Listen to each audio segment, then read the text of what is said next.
بسم اللہ الرحمن الرحیم۔ تیسیر فقہ الموارث، میراث کے متعلق جو مباحث ہے وہ یہاں پر بیان ہو رہے، مختصر سے سادہ ہے، چھوٹی سی کتاب ہے۔ پہلی جو مباحث محترم حضرات، الحقوق المتعلقۃ بالترکہ بھی لوگ بولتے ہیں۔ حقوق جو تراکی سے تعلق رکھتے ہیں نا، وہ 5 ہیں۔ ہمارے ہاں کتابوں میں یہ ہوتا ہے کہ وہ 4 بیان کرتے ہیں، یہاں پر جو 5 بتا رہے، تو اتنا بڑا فرق نہیں ہے، چھوٹا سا فرق ہے۔ پہلا حق کیا ہے؟ مؤنۃ تجہیز المیت نفسہ من کفن واجرۃ مغسل یا غاسل واجرۃ حافر قبر ونحو ذلک۔ پہلا حق کیا ہے کہ جب کوئی مر جائے تو اس کی تجہیز و تکفین کرنا، اس کو سب کہتے ہیں، غسل دینا، قبر کودنا، پیسوں سے لوگ کودواتے ہیں نا، کچھ معاشروں میں تو لوگ مل کر محلے والے کودتے ہیں، ایسا نہیں ہے سب جگہ۔ تو اس پر جو خرچہ آتا ہے نفقہ، یہ پہلا حق ہے میت کا، یہ میت کے مال سے کیا جائے گا۔ نمبر 2 ہے الثانی الحقوق المتعلقة بالتركة كالدين الذي برهن ورش جناية العبد المتعلق برقبته۔ دوسرا حق کیا ہے؟ قرض دین دینا، یا اس نے کوئی نقصان کیا ہے، جنایت کا پیسہ دینا۔ تیسرا حق ہے الحقوق المرسلہ۔ مرسلہ اس کو کہتے ہیں جو ذمے سے تعلق رکھے لیکن عین ترکہ نہ ہو، اور یہ جو ہے کچھ انسانوں کے حقوق ہوتے ہیں جسے حقوق آدمی کہتے ہیں، جیسے قرض ہے کسی کا، کسی گھر کا کرایہ اس پر آیا ہے، اس طرح سے حقوق اللہ ہے، یہ بھی حقوق مرسلہ میں آتا ہے، ٹھیک ہے نا۔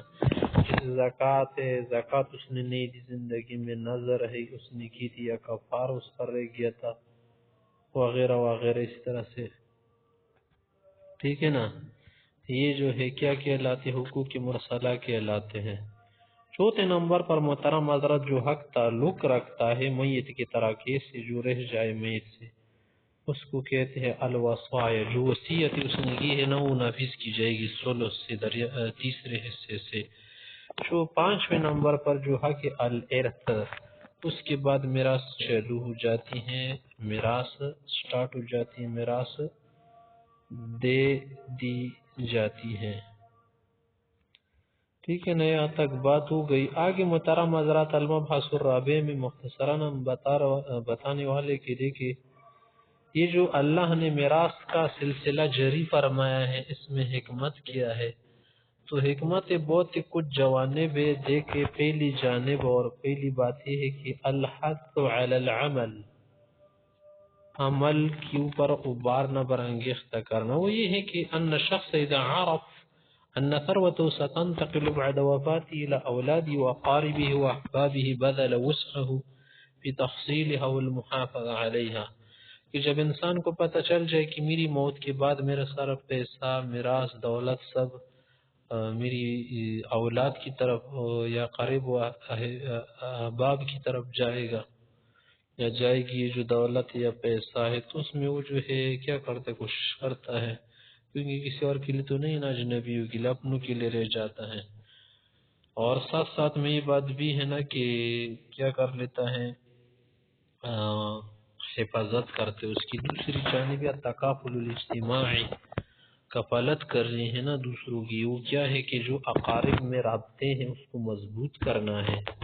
علاقات ہے کہ ایک دوسرے کی طرف ہی مال جو ہے منتقل ہو جاتے ہیں، اس سے جو ہے نا خاندان میں، افراد میں مضبوطی پیدا ہوتی ہے نا۔ اسی لیے تو یہ میراث کا سلسلہ ہے کہ میراث بچوں کی طرف، والدین وغیرہ سب کی طرف جو قریبی ہو منتقل ہو جاتی۔ تیسرا جو ہے نا مقابلۃ الغنم بالغرم۔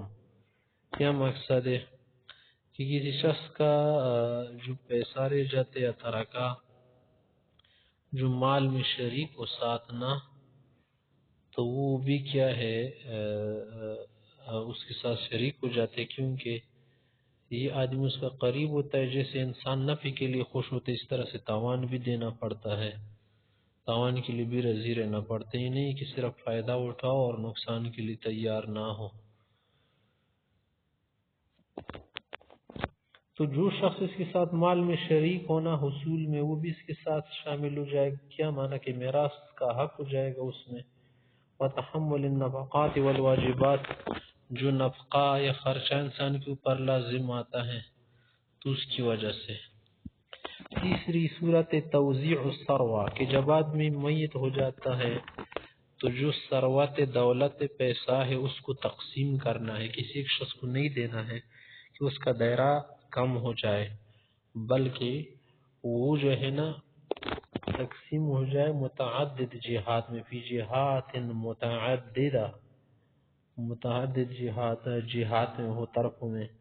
اور وہ کیا ہے اس کی مثلا بیوی ہو یا شوہر ہو یا والدین ہو، فروع بچے، وسائر الاقارب، تو سب کی طرف نہ حصہ اپنا جاتا ہے.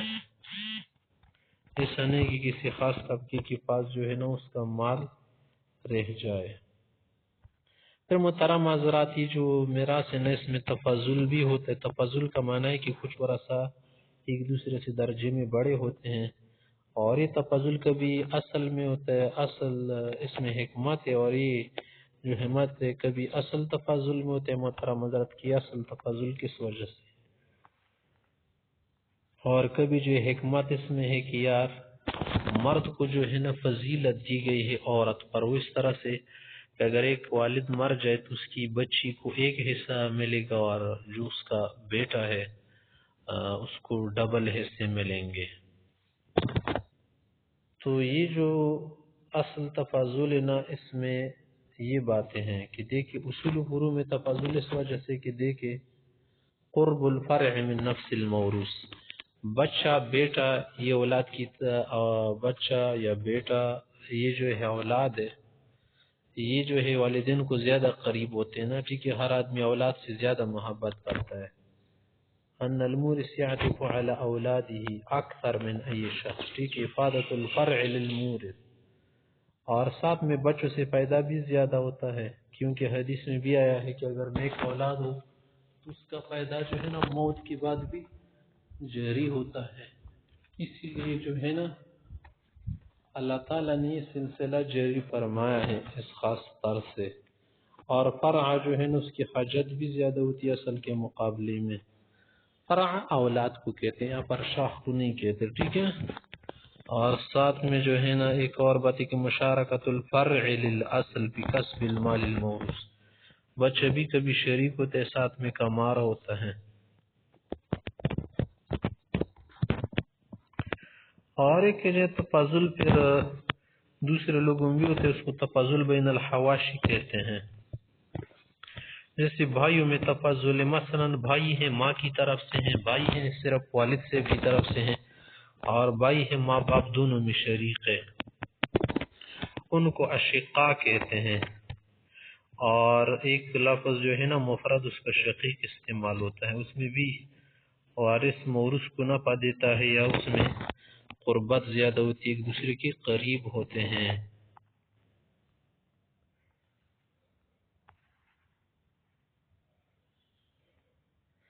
تو دیکھیں محترم حضرات، ایک ہے والدہ اور ایک والد ہے. یہ بچے جو ہے صرف والد صاحب سے ہیں، اور یہ بچے جو ہے نا صرف ماں سے ہیں. مقصد کیا ہوا کہ یہ جو بچے ہیں نا دوسری بیوی سے ہیں، تو دوسری بیوی سے جو بچے ہیں نا وہ پہلی والی بیوی کے جو بچے نا ان کا رشتہ آپس میں کم ہوتا ہے، لیکن جن کے بچے ہیں نا ان کا رشتہ آپس میں زیادہ ہوتا ہے. اس کو ہم عربی میں ایسے بولتے ہیں کہ خیفی بائی، یہ صرف ماں میں شریک ہوتے ہیں، اور ایک جو علتی بائی ہوتے ہیں یہ صرف باپ میں شریک ہوتے ہیں، اور ایک عینی بائی بہنیں، یہ سب جو ہے نا والد اور ماں دونوں میں شریک ہوتے ہیں، ان کا درجہ زیادہ ہوتا ہے. تو یہاں پر یہی بات اس نے ذکر کی ہے، لیکن عبارت میں تھوڑا فرق ہے. یہ جو کتاب ہے نا یہ مسئلہ حضرات عرب کی کیا ہے مسائل میں سے ہیں، اور ان کے فروع مسائل بیان کرنے کے لیے ہیں. آگے جو مسئلہ محترم حضرات کی التفاضل بین الذکر والانثى کہ مرد کو عورت پر میراث میں فضیلت زیادہ حاصل ہے، اس کی ایک وجہ سے منشأ تفاضلی، دوسری وجہ کیا ہے کہ ان لوگوں پر رد جو کہتے ہیں کہ اسلام نے عورت پر ظلم کیا ہے، کہ عورت کو درجہ کم دیا ہے، مرد کو زیادہ دیا ہے، حالانکہ ایسا نہیں ہے، عورت کو اسلام نے بہت زیادہ فائدہ دیا ہے۔ اور یہ جو منشاء تفضل نہ دو نقطوں پر مبنی ہے کہ استعداد اور دوسری مسئولیت نگرانی ذمہ داری ہے۔